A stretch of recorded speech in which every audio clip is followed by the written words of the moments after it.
ഒരു stock by ചെയ്യുന്നതിന് മുമ്പ് അത് വാങ്ങുവാൻ നിങ്ങളെ പ്രേരിപ്പിക്കുന്ന ഘടകം എന്താണ്? ഒരു ഫ്രണ്ടിന്റെ വാക്ക് കേട്ടോ, അല്ലെങ്കിൽ യൂട്യൂബിലോ ടെലിഗ്രാമിലോ നിങ്ങൾക്ക് നേരിൽ പരിചയം പോലും ഇല്ലാത്ത ഒരാളുടെ വാക്ക് കേട്ട് അവർ റെക്കമെൻഡ് ചെയ്യുന്ന ഏതെങ്കിലും ഒരു സ്റ്റോക്ക് വാങ്ങുകയാണെങ്കിൽ നിങ്ങൾ ശരിക്കും ഇൻവെസ്റ്റ് ചെയ്യുകയല്ല ചെയ്യുന്നത്, അവിടെ ഗാംബ്ലിംഗ് ചെയ്യുകയാണ്. ഒരു കമ്പനിയുടെ ഷെയർ വാങ്ങുക എന്ന് പറഞ്ഞാൽ ശരിക്കും ആ കമ്പനിയുടെ ഓണർഷിപ്പ് വാങ്ങുന്നതിന് തുല്യമാണ്. അപ്പോൾ ആ കമ്പനി നല്ലതാണോ, അവരുടെ ബിസിനസ് വളരുന്നുണ്ടോ, ഇപ്പോൾ അവരുടെ ഷെയർ വാങ്ങുവാൻ നല്ല സമയമാണോ, ഇതൊന്നും നോക്കാതെ വെറുതെ പോയി പണം നിക്ഷേപിക്കുന്നത് വലിയ റിസ്ക് തന്നെയാണ്. ഒരു ചെറിയ എഫേർട്ട് എടുക്കുകയാണെങ്കിൽ ഏത് സ്റ്റോക്ക് വേണമെങ്കിലും നമുക്ക് തന്നെ സ്വയം വിലയിരുത്താവുന്നതേ ഉള്ളൂ. ഇതിനാവശ്യമായിട്ടുള്ള എല്ലാ ടൂൾസും ഇന്ന് ഓൺലൈനിൽ ഫ്രീ ആയി അവൈലബിൾ ആണ്. ഏറ്റവും പ്രധാനമായി രണ്ട് തരത്തിലുള്ള അനാലിസിസ് ആണുള്ളത്. ഒന്ന് ഫണ്ടമെന്റൽ അനാലിസിസ്, രണ്ട് ടെക്നിക്കൽ അനാലിസിസ്. ഏത് സ്റ്റോക്ക് വാങ്ങണം എന്ന് തീരുമാനമെടുക്കുവാൻ നമ്മളെ സഹായിക്കുന്ന അനാലിസിസ് ആണ് ഫണ്ടമെന്റൽ അനാലിസിസ്. അതുപോലെ ആ സ്റ്റോക്ക് എപ്പോൾ വാങ്ങണം, എപ്പോൾ വിൽക്കണം എന്നൊക്കെ നമുക്ക് മനസ്സിലാക്കി തരുന്ന മറ്റൊരു അനാലിസിസ് ആണ് ടെക്നിക്കൽ അനാലിസിസ്. ഇന്നത്തെ വീഡിയോയിൽ ഫണ്ടമെന്റൽ അനാലിസിസ് വളരെ സിമ്പിളായി പറയാൻ ശ്രമിക്കുകയാണ്, കൂടെ ഉണ്ടാവണം. Welcome to Finberg insights. This is Ronald.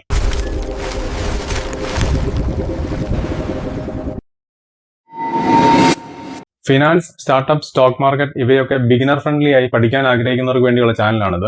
ഇപ്പോൾ നമ്മൾ സ്റ്റോക്ക് മാർക്കറ്റ് എന്ന വലിയ ഐസ്ബർഗ് ഓരോ ലെയറായി എക്സ്പ്ലോർ ചെയ്തുകൊണ്ടിരിക്കുകയാണ്. അപ്പോൾ ഇതുവരെ നിങ്ങൾ സബ്സ്ക്രൈബ് ചെയ്തില്ലെങ്കിൽ തീർച്ചയായും സബ്സ്ക്രൈബ് ചെയ്യുക. കാരണം ഇതിന്റെ കണ്ടിന്യൂറ്റി കിട്ടണമെങ്കിൽ ഒരു വീഡിയോ പോലും മിസ് ചെയ്യാതെ കാണേണ്ടതായിട്ടുണ്ട്. നിങ്ങളൊരു കാർ വാങ്ങാൻ ഉദ്ദേശിക്കുമ്പോൾ അല്ലെങ്കിൽ ഒരു വീട് വാങ്ങാൻ ഉദ്ദേശിക്കുമ്പോൾ ആരുടെയെങ്കിലും വാക്ക് കേട്ട് വെറുതെ പോയി അങ്ങ് വാങ്ങിക്കുകയാണോ ചെയ്യുന്നത്? എന്തെല്ലാം കാര്യങ്ങൾ ചോദിച്ചും പറഞ്ഞൊക്കെ ആയിരിക്കും ഒടുവിൽ ഒരു തീരുമാനത്തിലെത്തുക.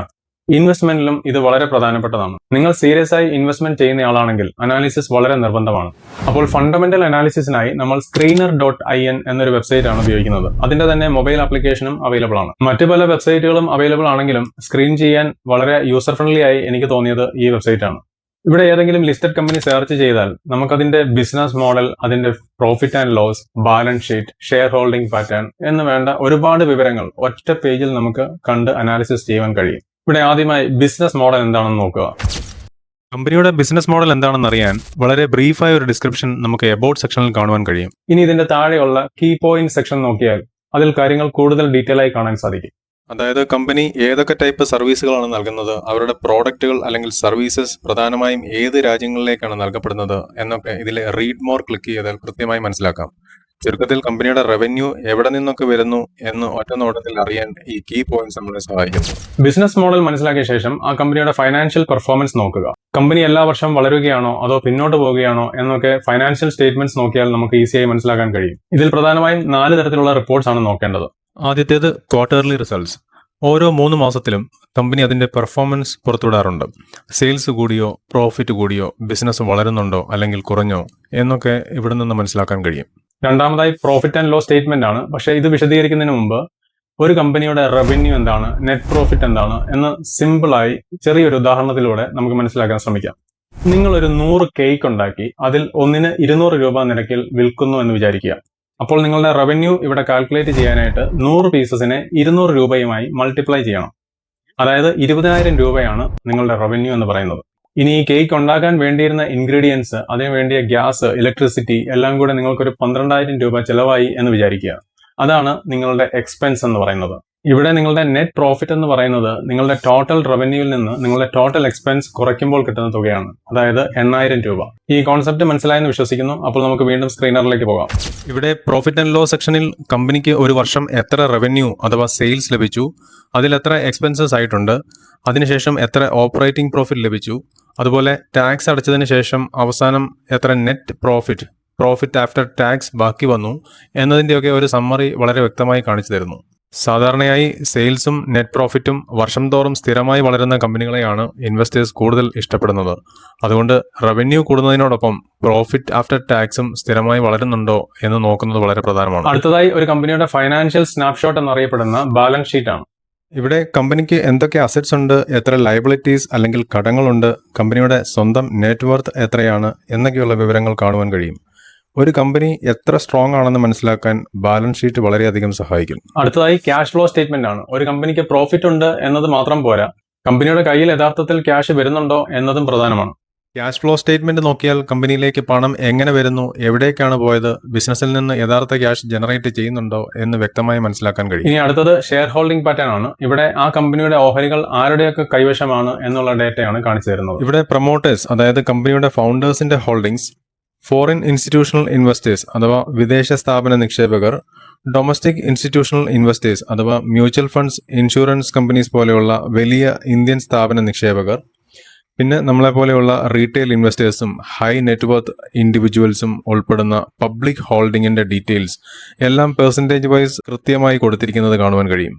ഒരു കമ്പനിയുടെ ഫൗണ്ടേഴ്സ് അവരുടെ ഷെയർസ് വർദ്ധിപ്പിക്കുന്നതും അതുപോലെ വലിയ ഇൻസ്റ്റിറ്റ്യൂഷണൽ ഇൻവെസ്റ്റേഴ്സ് അവരുടെ ഇൻവെസ്റ്റ്മെന്റ് കൂട്ടുന്നതും ഒക്കെ ഒരു പോസിറ്റീവ് സൈൻ ആണ്. അതേസമയം പ്രൊമോട്ടേഴ്സ് അവരുടെ ഷെയർസ് തുടർച്ചയായി കുറയ്ക്കുകയാണെങ്കിൽ അതിന്റെ കാരണം വളരെ വിശദമായി പരിശോധിക്കേണ്ടതായിട്ടുണ്ട്. ഇനി നമുക്ക് സ്ക്രീനറിലെ മെയിൻ ഡാഷ്ബോർഡ് നോക്കാം. ഇവിടെ ആ കമ്പനിയുടെ പ്രധാനപ്പെട്ട ഡേറ്റ എല്ലാം ഒറ്റ നോട്ടത്തിൽ തന്നെ കാണുവാൻ കഴിയും. ഇവിടെ കൊച്ചിൻ ഷിപ്പ്യാർഡിന്റെ ഷെയർ ഒരു ഉദാഹരണത്തിന് കാണിച്ചു തരാൻ മാത്രം എടുത്തന്നേ ഉള്ളൂ. ഇതിൽ കറണ്ട് മാർക്കറ്റ് പ്രൈസ് CMP 1395 രൂപയാണ്. അതായത് ഞാൻ ഈ വീഡിയോ റെക്കോർഡ് ചെയ്യുന്ന സമയം ഈ ഷെയർ സ്റ്റോക്ക് മാർക്കറ്റിൽ ട്രേഡ് ചെയ്യുന്ന വിലയാണിത്. അടുത്തത് മാർക്കറ്റ് ക്യാപിറ്റലൈസേഷൻ. സിമ്പിളായി പറഞ്ഞാൽ കമ്പനിയുടെ എല്ലാ ഷെയറും ഇന്നത്തെ മാർക്കറ്റ് പ്രൈസിൽ വാങ്ങണമെങ്കിൽ ഏകദേശം എത്ര രൂപ വേണ്ടിവരും എന്നതിന്റെ ഒരു കണക്കാണ് മാർക്കറ്റ് ക്യാപിറ്റലൈസേഷൻ. ഉദാഹരണത്തിന് ABC കമ്പനിക്ക് ആകെ 1 കോടി ഷെയർ ഉണ്ടെന്നും ഒരു ഷെയറിന്റെ കറണ്ട് മാർക്കറ്റ് പ്രൈസ് 500 ആണെന്നും കരുതാം. അപ്പോൾ 1 കോടി ഷെയർസിനെ 500 രൂപ കൊണ്ട് മൾട്ടിപ്ലൈ ചെയ്യുമ്പോൾ കിട്ടുന്ന തുകയാണ്, അതായത് 500 കോടി രൂപയാണ് ആ കമ്പനിയുടെ മാർക്കറ്റ് ക്യാപിറ്റലൈസേഷൻ എന്ന് പറയുന്നത്. മൂന്നാമത്തേത് ഏർണിംഗ്സ് പെർ ഷെയർ അഥവാ EPS. ഒരു കമ്പനി ഒരു വർഷം ഏൺ ചെയ്ത മൊത്തം ലാഭത്തിൽ നിന്ന് ഒരു ഓഹരിക്ക് ശരാശരി എത്ര ലാഭമാണ് ലഭിക്കുന്നത് എന്ന് കാണിക്കുന്ന ഒരു ഫിനാൻഷ്യൽ മെട്രിക്കാണ് ഈ EPS. ഉദാഹരണത്തിന് ഒരു കമ്പനി ഒരു വർഷം 100 കോടി രൂപ ഏൺ ചെയ്തെന്നും ആ കമ്പനിക്ക് ആകെ 1 കോടി ഔട്ട്സ്റ്റാൻഡിംഗ് ഷെയർസ് ഉണ്ടെന്നും കരുതാം.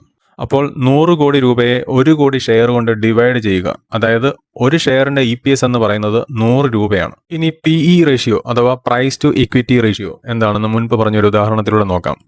ABC കമ്പനിയുടെ ഒരു ഷെയറിന്റെ കറണ്ട് മാർക്കറ്റ് പ്രൈസ് 500 ആയിരിക്കെ ആ കമ്പനിയുടെ ഏർണിംഗ്സ് പെർ ഷെയർ EPS 100 രൂപയാണെന്ന് നമ്മൾ കണ്ടു. അപ്പോൾ PE റേഷ്യോ കണ്ടുപിടിക്കാൻ കറണ്ട് മാർക്കറ്റ് പ്രൈസിനെ EPSുമായി ഡിവൈഡ് ചെയ്യുക. അതായത് 500നെ 100മായി ഡിവൈഡ് ചെയ്യുമ്പോൾ കിട്ടുന്ന വാല്യൂ 5 ആണ്. ഇവിടെ PE റേഷ്യോ എന്ന് പറയുന്നത് ഈ 5 ആണ്. ഇതിന്റെ അർത്ഥം എന്താണ്? വളരെ സിമ്പിളായി പറഞ്ഞാൽ ABC കമ്പനി ഒരു ഷെയറിൽ ഏൺ ചെയ്യുന്ന ഓരോ 1 രൂപ ലാഭത്തിനും മാർക്കറ്റ് ഇപ്പോൾ 5 രൂപ വില നൽകാൻ തയ്യാറാണ് എന്നതാണ്. ഇനി മറ്റൊരു കമ്പനി നോക്കാം. XYZ കമ്പനിയുടെ ഒരു ഷെയറിന്റെ കറണ്ട് മാർക്കറ്റ് പ്രൈസ് 500 തന്നെയാണ്. പക്ഷേ അതിന്റെ EPS 50 മാത്രമാണ്. അപ്പോൾ PE റേഷ്യോ എന്ന് പറയുന്നത് 500 ഡിവൈഡഡ് ബൈ 50 10 ആണ്. ഇവിടെ കമ്പനി ഏൺ ചെയ്യുന്ന ഓരോ 1 രൂപ ലാഭത്തിനും മാർക്കറ്റ് 10 രൂപ നൽകാൻ തയ്യാറാണ്. അതായത് ഒരേ 500 രൂപ ഷെയർ പ്രൈസ് ആയിരുന്നാലും ABC കമ്പനിയുടെ PE റേഷ്യോ 5 ആണ്, XYZ കമ്പനിയുടെ PE റേഷ്യോ 10 ആണ്. അതുകൊണ്ട് തന്നെ ABC കമ്പനിയുടെ ഓരോ 1 രൂപ ഏണിങ്ങിനും നിങ്ങൾ നൽകുന്ന വില കുറവാണ്. അതേസമയം XYZ കമ്പനിയുടെ ഓരോ 1 രൂപ ഏണിങ്ങിനും നിങ്ങൾ നൽകുന്ന വില കൂടുതലാണ്. PE റേഷ്യോ കുറവാണെങ്കിൽ ആ സ്റ്റോക്ക് എപ്പോഴും നല്ലതാണെന്നും PE റേഷ്യോ കൂടുതലാണെങ്കിൽ മോശമാണെന്നും പറയാൻ കഴിയില്ല. കാരണം ഭാവിയിൽ കൂടുതൽ ഗ്രോത്ത് പ്രതീക്ഷിക്കുന്ന കമ്പനികൾക്ക് മാർക്കറ്റ് ഉയർന്ന PE റേഷ്യോ നൽകാറുണ്ട്. അതുപോലെ വളർച്ച കുറവുള്ളതോ മറ്റ് വെല്ലുവിളികൾ നേരിടുന്നതോ ആയ കമ്പനികൾക്ക് PE റേഷ്യോ കുറവായിരിക്കും. അതുകൊണ്ട് PE റേഷ്യോ മാത്രം നോക്കി ഒരു സ്റ്റോക്ക് ബൈ ചെയ്യരുത്. ഒരു കമ്പനിയുടെ PE റേഷ്യോ അതേ ഇൻഡസ്ട്രിയിലെ മറ്റ് കമ്പനീസിനോട് പീർ കമ്പാരിസൺ ചെയ്യേണ്ടത് ആവശ്യമാണ്. ഓർക്കുക, PE റേഷ്യോ ഒരു ഇൻഡിക്കേറ്റർ മാത്രമാണ്, ഡിസിഷൻ അല്ല. ഇനി മറ്റൊരു പ്രധാനപ്പെട്ട മെട്രിക്കാണ് ROCE, അതായത് റിട്ടേൺ ഓൺ ക്യാപിറ്റൽ എംപ്ലോയിഡ്. പേര് കേൾക്കുമ്പോൾ കുറച്ച് കൺഫ്യൂഷൻ തോന്നാമെങ്കിലും കോൺസെപ്റ്റ് വളരെ സിമ്പിളാണ്. ഒരു കമ്പനിയിൽ നിക്ഷേപിച്ചിരിക്കുന്ന ക്യാപിറ്റൽ ഉപയോഗിച്ച് ആ കമ്പനി എത്ര കാര്യക്ഷമമായി പ്രോഫിറ്റ് ഉണ്ടാക്കുന്നു എന്ന് കാണിക്കുന്ന ഒരു ഫിനാൻഷ്യൽ മെട്രിക്കാണ് ഈ ROCE. സിമ്പിളായി പറഞ്ഞാൽ കമ്പനിയുടെ ക്യാപിറ്റൽ എത്ര കാര്യക്ഷമമായി ഉപയോഗിക്കുന്നു എന്ന് അളക്കുന്ന ഒരു സ്കോറാണ് ഈ ROCE എന്ന് പറയുന്നത്. ഒരു ഉദാഹരണം നോക്കിയാൽ ABC കമ്പനിയുടെ ബിസിനസ് നടത്താൻ അവർ 100 കോടി രൂപയാണ് ക്യാപിറ്റലായി ഉപയോഗിക്കുന്നതെന്ന് കരുതുക. ആ ക്യാപിറ്റൽ ഉപയോഗിച്ച് കമ്പനി ഒരു വർഷം 20 കോടി രൂപ പ്രോഫിറ്റ് ഏൺ ചെയ്തു. അപ്പോൾ ആ കമ്പനിയുടെ ROCE 20%. ഇനി മറ്റൊരു കമ്പനി നോക്കാം. XYZ കമ്പനിയും ബിസിനസ് നടത്താൻ 100 കോടി രൂപയാണ് ക്യാപിറ്റലായി ഉപയോഗിച്ചത്. പക്ഷേ ആ കമ്പനി ഒരു വർഷം ഏൺ ചെയ്യുന്നത് 10 കോടി രൂപ പ്രോഫിറ്റ് മാത്രമാണ്. അപ്പോൾ XYZ കമ്പനിയുടെ ROCE എന്ന് പറയുന്നത് 10%. ഇപ്പോൾ ഈ രണ്ട് കമ്പനികളെ കമ്പയർ ചെയ്താൽ രണ്ട് കമ്പനികളും ഒരേ എമൗണ്ട് ക്യാപിറ്റൽ ഉപയോഗിക്കുന്നുണ്ടെങ്കിലും ABC കമ്പനി അതേ ക്യാപിറ്റൽ ഉപയോഗിച്ച് കൂടുതൽ പ്രോഫിറ്റ് ഉണ്ടാക്കുന്നു. അതായത് ABC കമ്പനി തന്റെ ക്യാപിറ്റൽ കൂടുതൽ എഫിഷ്യന്റ് ആയി ഉപയോഗിക്കുന്നു എന്നാണ് അർത്ഥം. ഇനി ബുക്ക് വാല്യൂ എന്താണെന്ന് നോക്കാം. ഒരു കമ്പനിയുടെ എല്ലാ അസറ്റ്സും വിറ്റ് എല്ലാ ലയബിലിറ്റീസും അടച്ചു കഴിഞ്ഞാൽ അവസാനം ഷെയർ ഹോൾഡേഴ്സിന് ബാക്കിയാകുന്ന മൂല്യമാണ് ബുക്ക് വാല്യൂ. ഒരു കമ്പനിക്ക് 150 കോടി രൂപയുടെ അസറ്റ്സ് ഉണ്ടെന്ന് കരുതുക. അതേ കമ്പനിക്ക് 50 കോടി രൂപ ലയബിലിറ്റീസ് ഉണ്ടെന്നും കരുതുക. അപ്പോൾ അസറ്റ്സിൽ നിന്ന് ലയബിലിറ്റീസ് കുറച്ചാൽ, അതായത് 150 കോടിയിൽ നിന്ന് 50 കോടി കുറച്ചാൽ 100 കോടി രൂപയാണ് കമ്പനിയുടെ ബുക്ക് വാല്യൂ. ഇനി ആ കമ്പനിക്ക് ആകെ 1 കോടി ഔട്ട്സ്റ്റാൻഡിംഗ് ഷെയർസ് ഉണ്ടെന്നും കരുതാം. അപ്പോൾ ഒരു ഷെയറിന്റെ ബുക്ക് വാല്യൂ എന്ന് പറയുന്നത് 100 കോടി രൂപയെ 1 കോടി ഷെയർസ് കൊണ്ട് ഡിവൈഡ് ചെയ്യുമ്പോൾ കിട്ടുന്ന തുകയാണ്. ആ കമ്പനിയുടെ ബുക്ക് വാല്യൂ പെർ ഷെയർ എന്ന് പറയുന്നത് 100 രൂപയാണ്. അതുപോലെ മറ്റൊരു പ്രധാനപ്പെട്ട ടേമാണ് ഫേസ് വാല്യൂ. ഫേസ് വാല്യൂവിന് കറണ്ട് മാർക്കറ്റ് പ്രൈസുമായി നേരിട്ട് യാതൊരു ബന്ധവുമില്ല. ഫേസ് വാല്യൂ എന്നത് ഒരു കമ്പനി ഒരു ഷെയർ ഇഷ്യൂ ചെയ്യുമ്പോൾ ആ ഷെയറിന് നൽകുന്ന അടിസ്ഥാന മൂല്യമാണ്.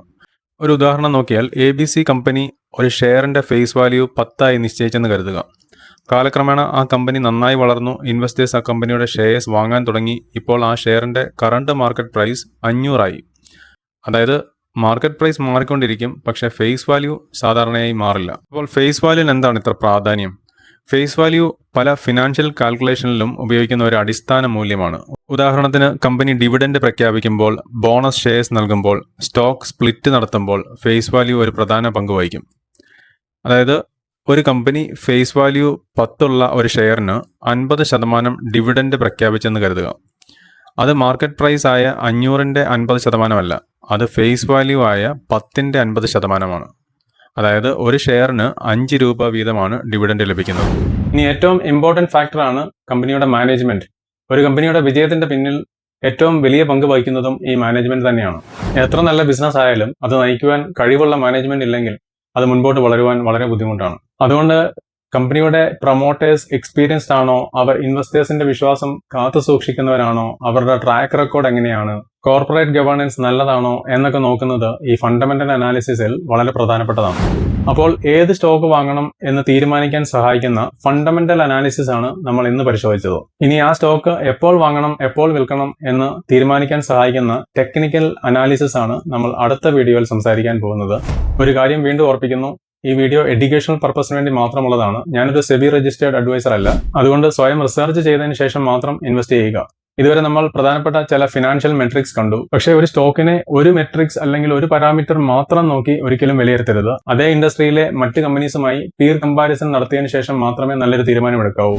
അതുപോലെ മറ്റ് ഫാക്ടേഴ്സ് ആയ കമ്പനിയുടെ ബിസിനസ്, മാനേജ്മെന്റ്, ഫ്യൂച്ചർ ഗ്രോത്ത്, അതിന്റെ ഇൻഡസ്ട്രി ട്രെൻഡ് എന്നിങ്ങനെ പല കാര്യങ്ങളും നോക്കേണ്ടതായിട്ടുണ്ട്. അതുകൊണ്ട് ഏതൊരു ഫൈനാൻഷ്യൽ മെട്രിക്കും ഒരു ഇൻഡിക്കേറ്റർ മാത്രമാണ്, ഫൈനൽ ഡിസിഷൻ അല്ല.